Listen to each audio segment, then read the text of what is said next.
Good morning from Dixie. This is Rafael Eledge from Relics.com, and I am glad to be with you guys again today. It's been a couple of days. I had the Richmond, Virginia show and the Chattanooga, Tennessee show. Both of them were tremendous. It was great to see so many of you guys out there. And one thing that always makes me happy is when folks come up and say, man, I enjoy them videos. I said, I learned something and I get a little bit of positivity out of them too. And I'm like, well, that's the two things I was hoping for. Well, three. I hope you buy something too. But hey, if you can't, I appreciate you watching. Ain't no worries. Today we're going to talk about a gun that doesn't get as much fanfare as a lot of its counterparts, but it's a very interesting gun, a beautiful gun in my opinion, and one that every collection should have one of. In the year of our Lord 1861, Colt was trying to make a revolver that was a little bit more streamlined than the earlier one that they had produced. The earlier one was the model 1851, also known as the, to most collectors, as the Colt 1851 Navy revolver. Not necessarily because all of them went to the Navy, but for some reason the designation gets Navy is 36 caliber, Army is 44. So it just kind of stuck, and so they call the 1851 the Navy revolver. A lot of them went to Army use on both sides during the Civil War. Matter of fact, Nathan Bedford Forrest is reported to have used a 1851 Colt Navy. This one, though, is the new and improved 1861 model Colt Navy. They didn't do nearly as many of them. They made over 200,000 of the model 1851s. These 1861s, though, they made 38,843 of them. Exactly. Colt kept good records. He liked those records. But they made 38,843 of these. And when you look at them, that design like this, it looks basically like the Colt Model 1860, where the Model 1851 has an octagonal barrel. These have just a smooth barrel, measures 7.5 inches in overall length, fires that bullet of 36 caliber. And along the top of the barrel, we have this marking. It'll have the Samuel Colt mark as well as New York City. Kind of misleading because all of these guns were produced in Hartford, Connecticut, not New York City. Sales offices in New York sound more fancy, so Colt with the more fancy thing. As for the guns themselves, 6 shots, 7.5 inch barrel, 36 caliber.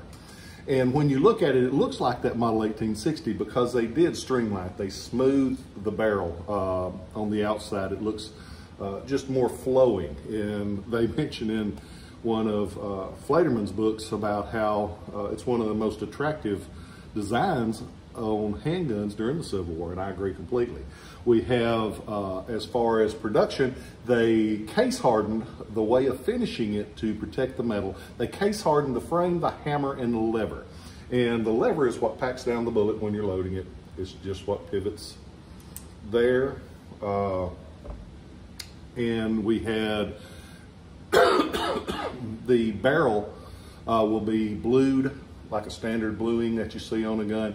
It has a brass for the trigger guard and back strap.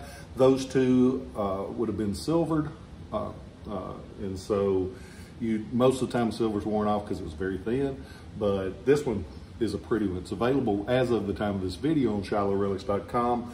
You guys have been eating up those Colts lately, so I've been trying to get them when I can find them. Not been easy lately. Used to be I could go and I need to buy 4 or 5 Colt Armies and I need to buy 4 or 5 Navies. Nowadays, I hope I can buy a Colt Army. I hope I can buy a Colt Navy. Got a couple that's going to be on the site in the next little bit.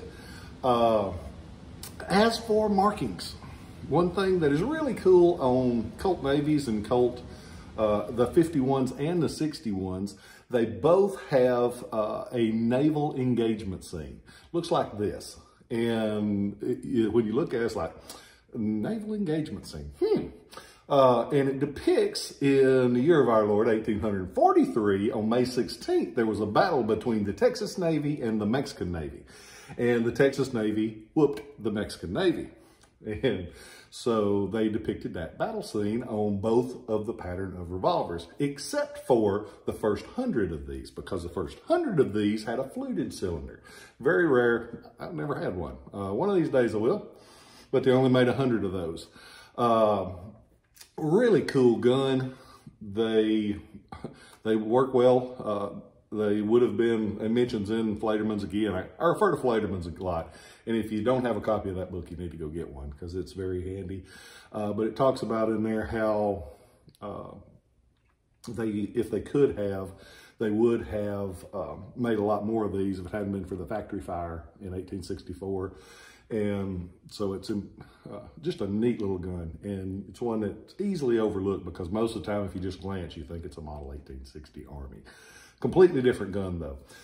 Serial numbers are important on these because they, up until about 28,000 is what they say would be December of 65. People that collect Civil War pieces want them to be Civil War production. This one is 1864 production, so you know it's in the time frame. The government did buy some of these, but it's tough to tell because most of the time they will not have regular government inspector marks like a regular Colt Army will. Colt Army has inspector initials and cartouches and everything else. These did not. There are a couple that will show up with a cartouche. Very tough to find. And there's some of them that went to the U.S. Navy that will be marked U.S. Navy, but you better be careful on those because most of those are funky. You don't, somebody's just taking a really cool gun, stamp on it, try to make it better. But you go on to ShilohRelics.com, you can see this one, you can see several of its cousins. I have bought the most amazing stuff in the past month that I am writing up like a madman. I'm going to be doing it again today. Some wonderful treasures. I bought about 5 collections. I'm broke as a wedge. I can't even order cheese on my cheeseburger this afternoon, but man, I got some cool relics. So I'm going to be adding those this afternoon. Go on there and check them out. I'm going to be, next month and a half, 2 months, I'm going to be still writing stuff up. I hope that you guys are doing well. I hope everything's going in your direction. My dad's been feeling a little under the weather today. Pop's 82, a little bit slower getting around, but he's still getting there. And I just wanted to say, Pop, I love you. I'm so thankful that you're my dad. If I could have anybody in the world to be my dad, I wouldn't pick anybody but you. I hope that you get to feeling better. We went to Chattanooga this past weekend. And if you haven't been to Chattanooga in a while, it's a great place to go because it's got a lot of stuff for the family. They got the aquarium. They got my favorite, the pinball museum. I took